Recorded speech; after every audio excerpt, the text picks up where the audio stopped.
Coach, pole kwa mchezo, pole kwa matokeo.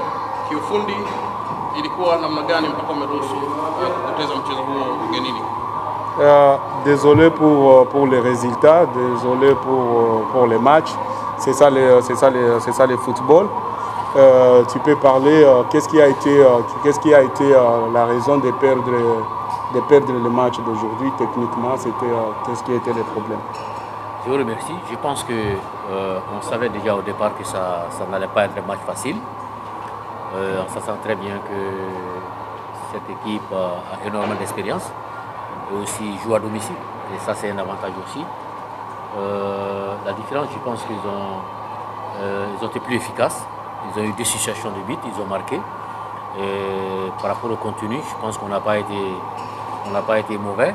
Mais voilà, ce genre de match, ça ne se joue pas seulement sur le plan technique. Hein, il faut que tu sois capable de marquer des buts. Asante, nashukuru. Nilijua kama itakuwa mechi ngumu kama nilivyosema, sababu timu tuliocheza nao ni timu nzuri. Wametengeneza nafasi na wakafunga hizo nafasi ambazo tengeneza. Na pia wako nyumbani. Kwanza ni bora na pia wako nyumbani, na nafasi ambayo walioipata wakaitengeneza. Ni mpira, sababu mpira unaweza kaiandaa namna hii, inakuja kuchezwa namna nyingine. Ni mchezo, lakini nawaza wote mliona kama haikuwa mechi nyepesi, ilikuwa mechi nzuri. Sio kama tulikuwa wabovu, lakini ndio hivyo, lazima matokeo yapatikane kwa upande mmoja. Swali kwa kocha.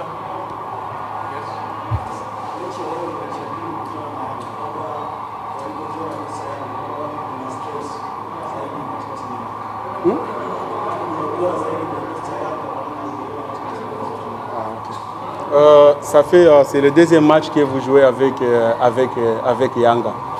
C'est dans quel milieu, dans quel côté de l'équipe de Yanga que tu as trouvé ils sont bons par rapport ou ils sont faibles par rapport sur ces deux matchs que vous avez joué avec eux?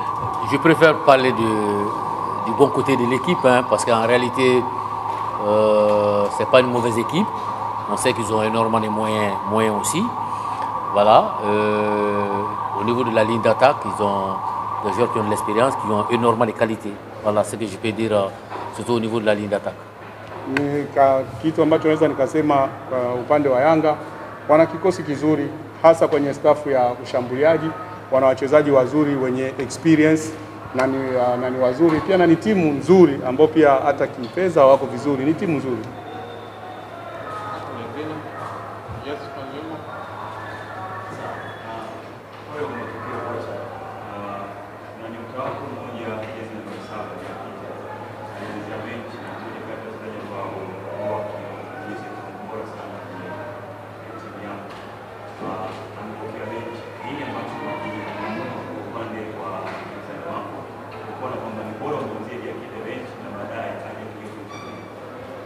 Ok,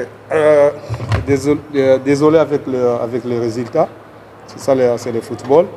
Mais une des choses qu'on a remarqué avec ton ailier là, le numéro 7 Diakité, c'est lui qui mène, c'est un bon joueur depuis qu'il commence à suivre les phases de groupe, il joue très bien.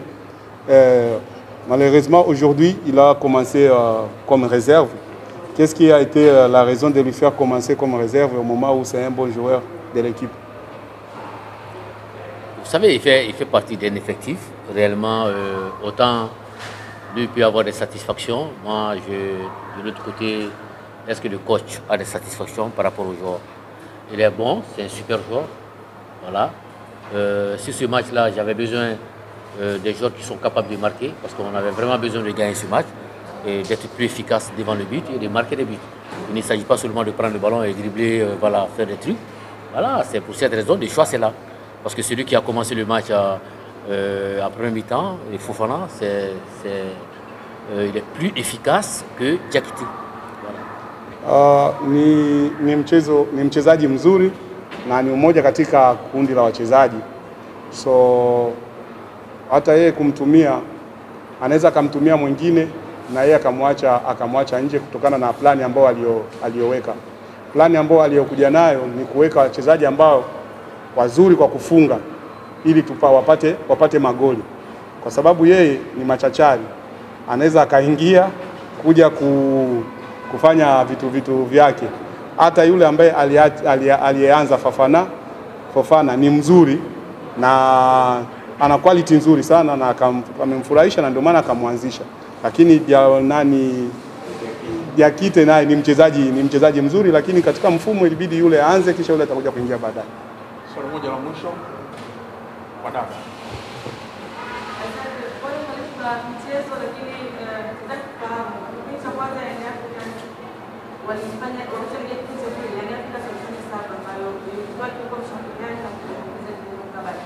Aliona tofauti gani ya kucheza na Young Africans kipindi cha kwanza na Young Africans kipindi cha pili, na je, labda ile substitution na Young Africans walifanya ya mapema désolé avec le résultat. Le premier mi-temps, Yang a joué. Bon, Yang a fait les changements tout juste après les premiers mi-temps. Il a fait sortir un milieu offensif pour faire entrer un milieu défensif. D'après vous, qu'est-ce que vous avez trouvé comme difficulté quand Yang avait fait ce genre de changement, de faire sortir un milieu offensif et faire entrer un milieu défensif? Vous savez, moi j'ai parlé de contenu. Pendant ce match-là. Si déjà le coach adverse fait sortir un milieu offensif, il met un milieu défensif, ça se comprend parce qu'on sait que déjà ils mènent 1-0, donc ils ne veulent pas que le but soit égalisé, ou c'est pour mieux défendre. Parce qu'en réalité, après le but de Yanga, c'est Yanga. Oui, c'est Yanga. Voilà, après le but, je pense qu'on a dominé la plupart du temps le match. Voilà, donc peut-être qu'il a fait ça pour avoir plus d'assurance sur le plan défensif, réellement. Bon, après, on prend un deuxième but sur une erreur défensive. Bon, c'est des choses qui ne doivent pas arriver réellement à ce niveau, c'est pas normal. Mais c'est le coach qui sait pourquoi il a fait le remplacement. Il a fait sortir un milieu offensif ou faire sortir un attaquant. Ça peut arriver que tu fasses rentrer un défenseur ou un milieu défensif. C'est pour vraiment sécuriser au niveau de la défense. Nawaza sababu alifanya mwalimu ni plani yake, kujua labda tayari tuna goli moja, tumtoe mshambuliaji ili tuweke mkabaji.